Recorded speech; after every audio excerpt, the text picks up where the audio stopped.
Comenzamos con una historia que hoy va a ser una reflexión. Estaba pensando en la parte final, en el sur de Egipto, en Aswan. Allí se utilizan mucho unos veleros que se parecen a los veleros que conocemos aquí. Se llaman falucas, se mueven a viento y esas no llevan motor, no llevan ruido. Entonces, cuando estaba en la faluca, el nubiano que llevaba el timón dejó el timón y las velas se movieron para un lado y el barco empezó a surcar yendo hacia un lado. Mientras el señor estaba haciendo algo, no sé el qué, pero el barco iba solo. Y yo digo, aquí vamos a la deriva. Y digo, ¿y si yo fuera este barco? Podría ir a la deriva. Entonces empecé a generar un símil entre lo que es el barco, si el barco fuera yo, y la vida fuera la corriente del mar o la corriente del río. Y me puse a pensar, ¿qué pasa cuando no llevamos el timón de nuestra vida? ¿Qué pasa cuando no diriges el barco? ¿A dónde vamos?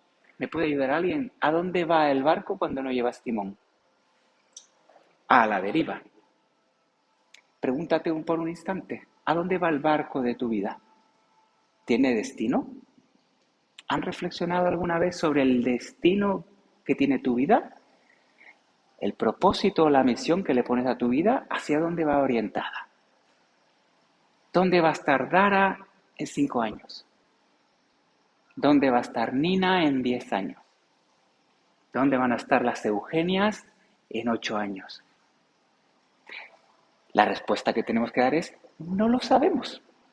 Pero si no defines, si no decides, probablemente no irá a ningún sitio. No sabemos si estaremos vivos o no, pero si le damos un destino, un propósito, es posible que lleguemos a algún lugar. Entonces, ¿qué destino quieres fijar para tu vida? En el terreno que cada uno quiera. Normalmente aquí hablamos de espiritualidad, hablamos de crecimiento personal. Esa es la parte en donde debemos de movernos. Entonces, en ese desarrollo, ¿qué propósito fijas? Y si no lo hemos hecho, ¿por qué no fijar un propósito? Volvemos al barco. Si ese barco va a la deriva, tú le puedes poner timón. Pero aunque le pongas timón, resulta que cambia el viento. Y el viento, en vez de ir a favor, el viento va en contra. ¿Qué pasa en ese caso? ¿Que perdemos el destino? ¿Qué pasa en ese caso? ¿Qué pasa en el caso cuando en tu vida suceden avatares que hace que lo que tú querías ir y hacia donde tú querías ir, pues resulta que se vuelve complicado, porque ya no podemos ir? ¿Qué hacemos ahí? ¿Qué se les ocurre? Míralo en el barco. ¿Qué pasa cuando el viento corre en contra en un barco? Jugamos con el timón, ¿verdad? Y podemos convertir un viento que viene de frente en una oportunidad para viajar en contra del viento. Porque si sabemos mover las velas, hasta los vientos desfavorables juegan a nuestro favor. Pues lo mismo pasa también, yo creo que en la vida como metáfora. Tú puedes establecer que la coyuntura de las circunstancias complejas y adversas se vuelvan una oportunidad para acercarte al destino que marcabas. ¿Mm? Y volvemos a la reflexión de cuando el barco va a la deriva. Cuando aquel nubiano dejó al barco, el barco va hacia donde va. Y yo me puse a pensar, ¿cuántas veces tenemos un destino al que vamos? Pero por un momentito, bueno, es que lo dejé de practicar, o dejé hacer aquello que me sentaba tan bien, o me despisté un poco con mi forma de comer, o con mi comportamiento, o con mis hábitos. Entonces, cuando soltamos el timón, aunque sea un ratito, se imponen los hábitos, tendencias e impulsos que laten en nosotros. Esas son las pistas por las que vamos siempre.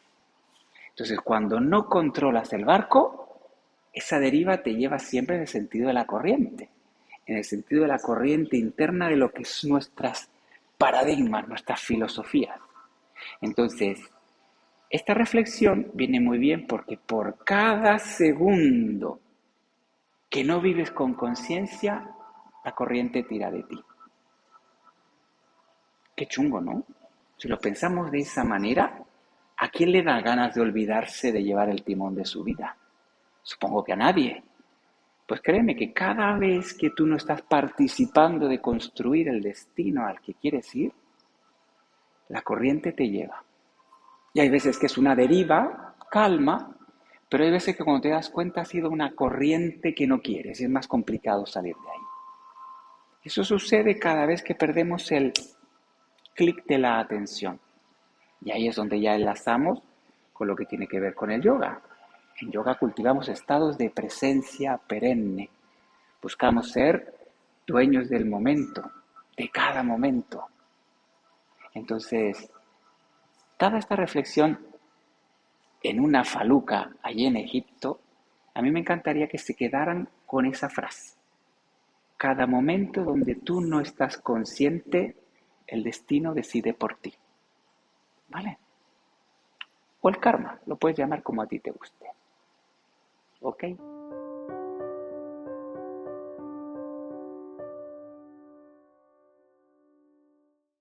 Es una escuela híbrida, donde puedes acercarte a nosotros de la manera que tú quieras, en presencial, en online, de las dos maneras, en momentos determinados de una, en momentos determinados de otra. Y ahí me encargo de acompañarte, de mimarte y de darte secuencialmente posibilidades y contenido. El árbol del yoga es un árbol integral para toda la vida. No se ocupa del aspecto de las asanas como muchas veces relacionamos. Es necesario también tener una buena filosofía que nos sustente y nutrirla con elementos, con estudio, con autoestudio. Es importante integrar la vía con la que nos relacionamos con la vida, la respiración. Muy importante entender el mundo de la mente a través de la meditación. Esta escuela se caracteriza por mantenerte muy claras las pautas esenciales. Y como antes te decía, me encantará acompañarte en este apasionante viaje si tú me dejas. Nos vemos por aquí. Chao.